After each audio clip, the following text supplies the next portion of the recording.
Carlos, de los 3 premios Nobel de Economía, 2 tienen que ver con Colombia. ¿Qué más quiere? Si quiere más le pico caña, Echeverry.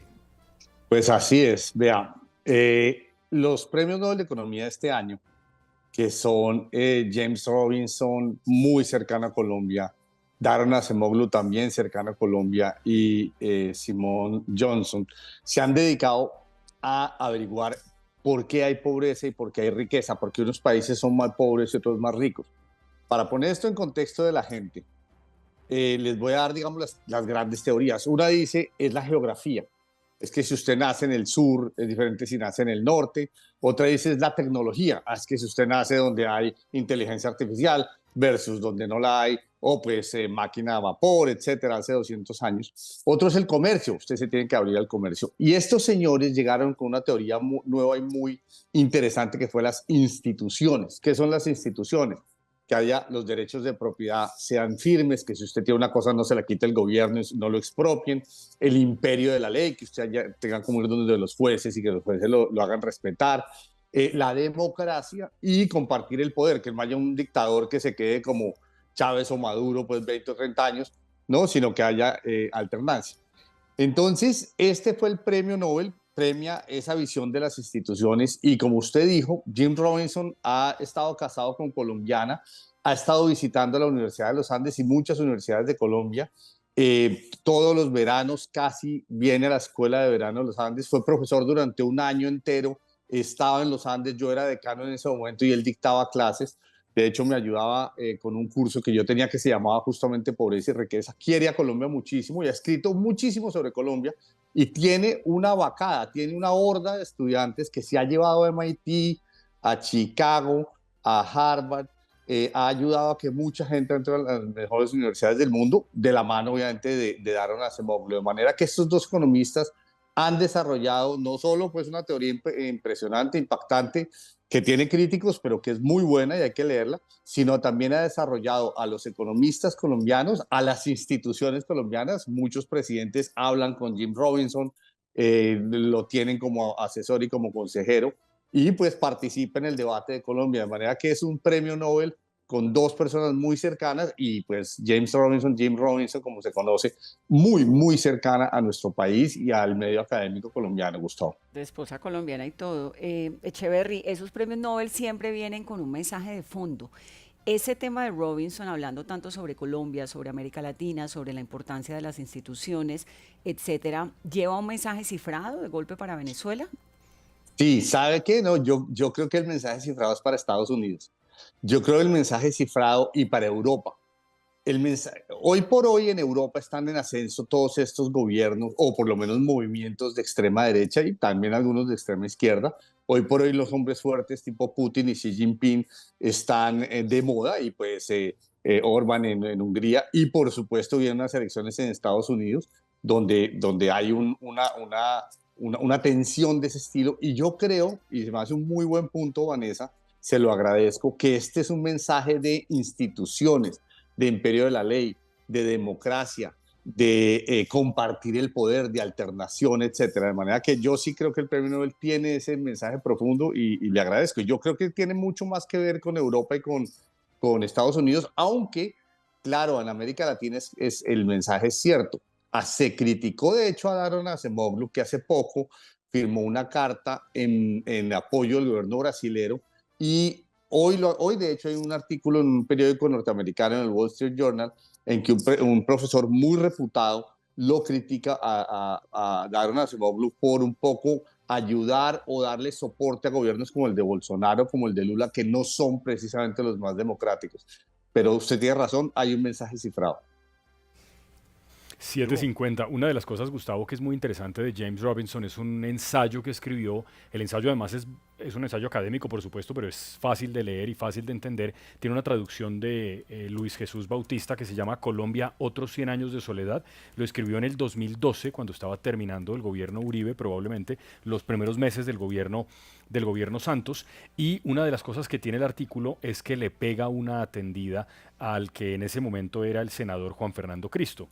Dice en el texto, recuerda en el texto que en el Senado colombiano uno de los principales proponentes de la ley de víctimas fue el senador Cristo, un político del departamento del norte de Santander. Sin embargo, recuerda Robinson, en las elecciones locales del 2011, él apoyó la campaña electoral a la alcaldía de Cúcuta a su hermano Andrés en alianza con un poderoso político local y exalcalde de la ciudad, Ramiro Suárez Corzo, que recuerda que pues terminó con vínculos con los paramilitares. Lo que está diciendo Robinson es que los políticos locales tienen una moralidad en su región y otra distinta cuando se trata de la política nacional, y que eso hace que pues el Estado colombiano sea en muchos sentidos un Estado que tiene problemas. Menciona a otros políticos, no solamente al doctor Cristo, menciona también a uno que seguramente recordarán en Manizales, Víctor Renan Barco, menciona a algunos cercanos al uribismo. En fin, el ensayo vale mucho la pena leerlo, se encuentra en internet. Colombia, otros 100 años de soledad. Queda recomendadísimo, Echeverry, el ensayo.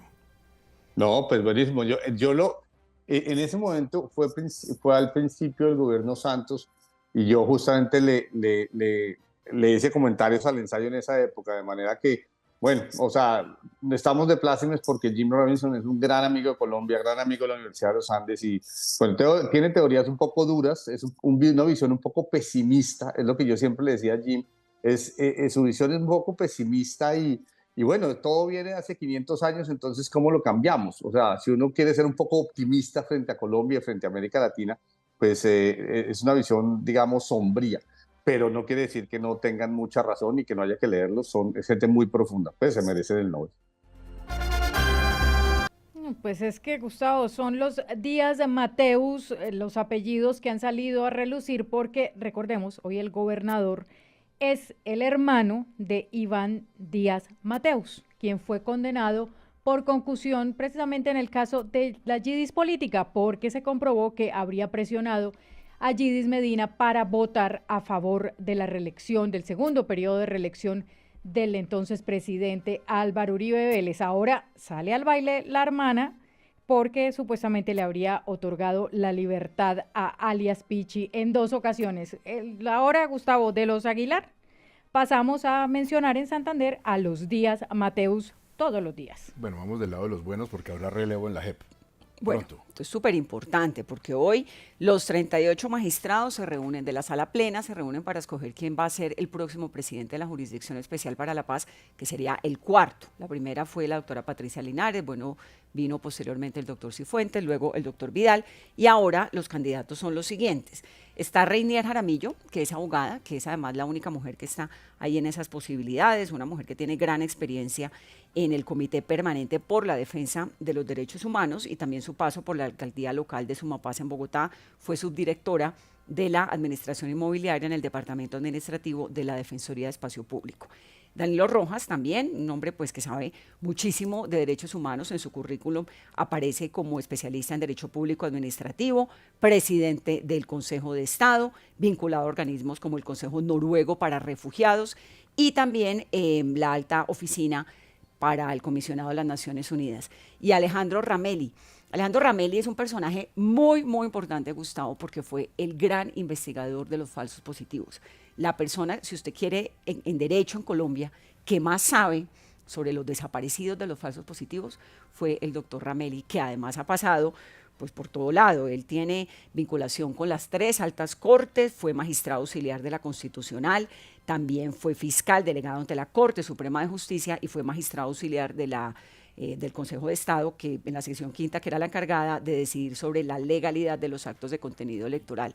Entonces hay una mujer, 2 hombres, ya hubo una mujer presidenta de la JEP, que era la doctora Patricia Linares, la primera, y acá pues hay un candidato tremendo. El doctor Ramelli es un señor que entiende toda esa investigación de los falsos positivos. El que la hizo con detalle fue el doctor Ramelli. Sí, y fue muy importante, Vanessa, y le molestó mucho, particularmente al expresidente Uribe, la investigación que hizo Alejandro Ramelli por los desaparecidos en Dabeiba.